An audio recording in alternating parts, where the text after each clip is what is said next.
Isang dalagita walang awang pinagsamantalahan umano ng isang dayong caretaker sa Batangas. Nagsimula raw ang suspect sa pagmamanman sa biktima hanggang sa isang araw nahulog sa patibong ng suspect ang dalagita at nangyari ang pangahalay raw sa kanya. Pero ang suspect mabilis na nakatakas. Mahuli kaya siya ng mga otoridad? July 30, 2023, nagpunta ang 14 anyos na si Leia, hindi niya tunay na pangalan, sa binabantayang bahay ng caretaker na si J. Ron Aringo, 22 anyos. Nagsinungaling daw si J. Ron na nandoon ang kapatid ni Leia, pero lingid sa kaalaman ng dalagita, may masamang plano pala sa kanya ang caretaker. Nanap yung kapatid sa chat, nag-reply naman. Kasi hawak na rin po siya sa braso, hila. Ang sabi nga rin po, ipapatayin. Kaya Sa gabay ng barangay Vauci officer, ikinwento ni Leia ang mga pangyayari. Nung una po kasi nag-chat po ako sa kanya na kung nandun po yung kapatid ko. Tapos sinabi niya po nandun daw po. Pagkadating ko po doon, sabi niya wala daw po doon yung kapatid ko. Pinapasok niya po muna ako tapos sinabi niya po sa akin na wala daw po doon yung kapatid ko. May binibili lang daw po saglit. Tapos umupo lang po ako, nilak niya na po yung pinto. Nang makalatang hindi naman darating ang kapatid, nagpaalam raw si Leia na uuwi na. Pero hindi raw siya pinakawalan ni J. Ron. Yun po, nag-uusap na po ako tapos sinahawakan po ako sa braso ko. Yung parang hinihimas niya po yung braso ko. Tuluyang naisagawa ng suspect ang kanyang maitim na balak. Matapos gawin ang pangahalay, nagawa pa raw siyang takutin ng suspect. Tinakot niya lang po ako. Pagkahigit niya po sa akin, tinatakot niya po ako na papatayin daw po ako pag di daw po ako sumunod sa kanya. Kaya hindi agad nakapagsumbong si Leia sa kanyang lola Mirna. Hindi niya rin tunay na pangalan, pero napansin daw niya ang pagbabago sa ugali ni Leia. ay minsan po parang yung sumpungin, yung gano'n. May parang padbog-dabog pagka nasasabihan, gano'n po. Hanggang si Leia, hindi na nakatiis at nagsumbong sa isang kaibigan. Agad naman nila itong ipinagbigay alam kay Lola Mirna. Siyempre ako wala pong kundi galit, iyak. Kasi po yung batang ina ko na po nagpalaki dyan. Agad isinumbong ni Lola sa barangay ang ginawa sa apo. Di ang ginawa po namin, saka yung mga barangay tanod, sumugod ko po kami sa bahay dahil ang alam po namin, mahuli namin suspect. Pero nang puntahan ang tinutuluyan ng suspect, aba, missing in action na siya. Dahil yung sugod ko nung punong gabi, talagang kinatok ko po talaga yung pinto. Ang alam ko na ang suspect. Halos pinalibutan po namin, pati tanod, kasi dalawa po pinto, baka makatakbo. Yung pala naman po wala na doon. Wala nang inaksayang oras si Lola Mirna at agad siyang nagsampa ng kaso laban kay J. Ron. Ayon sa lumabas na resulta ng medical legal ni Leia, positibong ginahasa ang biktima at nito lang October 12, 2023, inilabas ang warrant of arrest laban kay J. Ron Aringo. Agad pinlano ang pagtugi sa caretaker.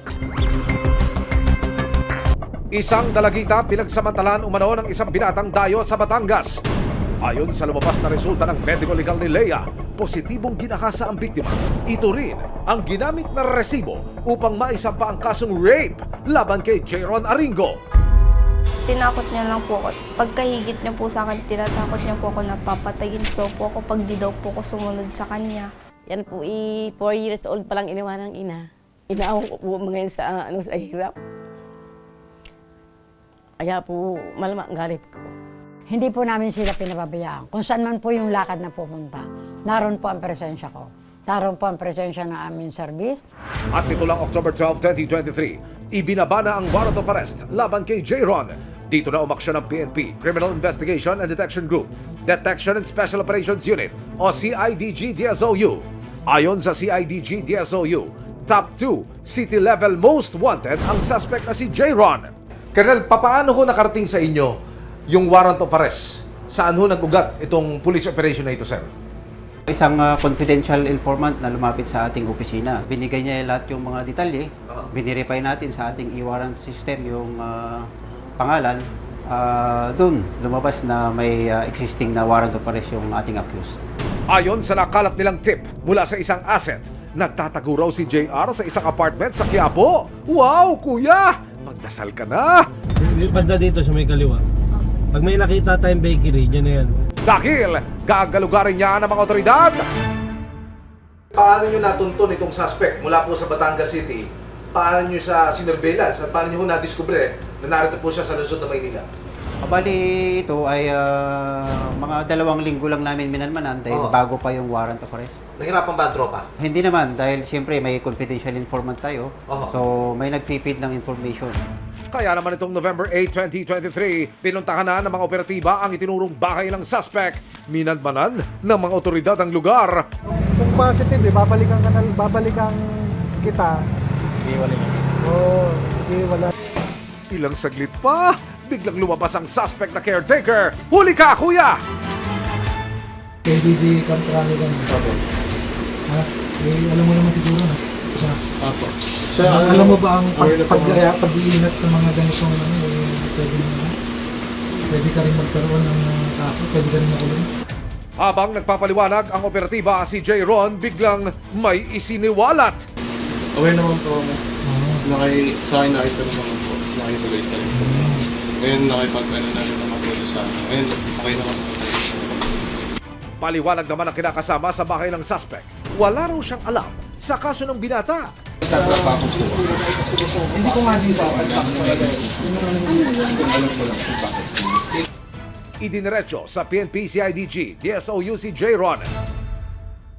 Nakapanayam ng resibo ang suspect. Ayon sa kanya, kaibigan daw niya ang kapatid ng biktimang si Lea, kaya niya ito nakilala. Kasi sila yung tumatambay sa bahay. Kumbaga nakitropa sila sa akin. Yun. Malaghakot kami, doon pa nga, natulog nga po sila doon eh. Marami po sila doon, mga magkakabarkada po. Sa kasong ibinibintang sa kanya, ang masasabi lang niya, Wala po, no comment po ako doon. tinanggi rin niyang pinagbantaan niya si Lea. Wala po akong pinagbabantaan tao. Wala po. Pero humingi siya ng tawad sa biktima. Kung ano po yung nagawa kong kasalanan, sorry po, yun lang naman po. Kung may nagawa man po sa anong kasalanan, humingi na lang po ang kapatawaran. Haharapin ko naman po kung ano yung sinabi. Ay naman po, di naman po ako nagtago eh. Sadyang nagtrabaho lang din po ako. Nakaharap sa kasong rape o paglabag sa Republic Act 8353 o Anti-Rape Law ang binatang si J. Ron. No bail ang kasong ito at pwede siyang makulong ng mahigit 20 taon kung siya'y mapatunayang nagkasala. Sakali pong mapatunayang may sala, sakaling mapatunayang guilty, ano po ang karampatang parusa para sa suspect? Nako, mabigat po yung parusa niyan. Papasok po sa reclusion perpetua. Ano ibig sabihin nun? Makukulong yan ng more than 20 years and 1 day. Sa pagkakahuli kay J. Ron, gumaan daw kahit paano ang pakiramdam ni Lola Mirna. Siyempre po natutuwa, panatag na yung loob niya, wala nang kinatatakutan, nahuli na. At para naman tulungang maghilo mga sugat ni Lea sa pangyayari, nakaagapay ang Violence Against Women and Children of VAUSI Committee sa kanilang barangay para tulungan siyang makapagsimula muli. Kasi na po, magana po yung kumagana po sa pakiramdam. Sapat na po sa kanyang nahuli po siya. Yung pagbabayaran niya po yung mga ginawa niya. Sa kauna-unahang pagkakataon, inilunsad ang serbisyong resibo. Isang public service caravan kung saan ang programa namin mismo ang darayo sa inyong mga lugar para tumanggap ng sumbong at reklamo. Mga kapuso, narito po tayo ngayon sa Davao City People's Park. Bilang bahagi ng layunin ng programang Resibo, Walang Lusot ang May Atraso, na maipakilala sa buong Pilipinas ang adikain ng programa na tumulong at tugunan ng sumbong at reklamo ng ating mga kabayan. Tumulak po tayo dito sa Mindanao para personal na asikasuhin ang hinaing ng ating mga kapuso. Katuwang ang Social Security System, Philippine Statistics Authority, National Bureau of Investigation at ilang volunteer lawyers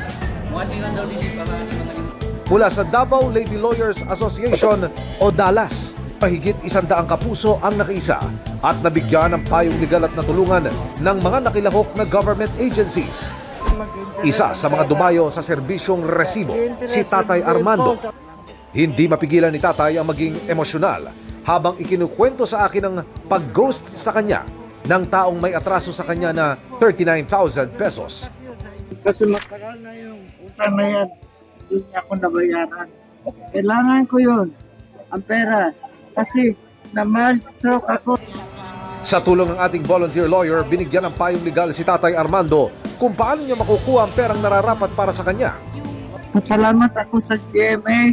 Sa inyo po, narinig kayo sa TV. Nandito kayo ngayon. Kaya sumadya ako ngayon nagpunta dito para matulungan niyo ako. Maraming salamat po. Neil. Nakilala rin namin ang mag-inang sina alias Emma at Jam. Ayon kay Aling Emma, na-dismiss ang kasong rape na isinampa nila laban sa mag-asawa na umabuso sa kanyang apo. Hanggang ngayon, ilang taon na ang kaso pero maiyak sir. Parang gusto ko siyang anong gagawin ko sa kanya pero hindi ko sasabihin. Hindi ko makaya. Ano po, Lola, naging reaksyon ninyo nung binasura, dinismiss ng korte itong reklamo ninyo? Parang nagkatruma ako sir kahit saan ako nagpunta. Nagpunta ako doon sa sa DSWD at saka sa police station. Sabi nila mag-refilan daw kami. Inilapit namin ang kaso ni na Emma sa volunteer lawyers para malaman ang kanilang magiging susunod na hakbang. Pinayuhan kami pumunta doon sa yung lawyer sa IBP. Tapos, Integrated Bar of the Philippines. Oh. Pero dito sa Davao. opo, sa Tagum daw kami kumuha noon. Tinawagan na ni attorney yung attorney doon na mag-asikaso sa amin. Ang mga kaso ni na Tatay Armando at Nanay Emma, ilan lamang sa mahigit 100 hinaing at reklamo na ating tinugunan sa serbisyong resibo. Mga kapuso, magkita-kita tayo sa susunod na serbisyong resibo. Dahil anumang reklamo, sa abot ng aming makakaya, bibigyan namin ng tugon. Bawat hinaing at problema, hahanapan namin ng solusyon.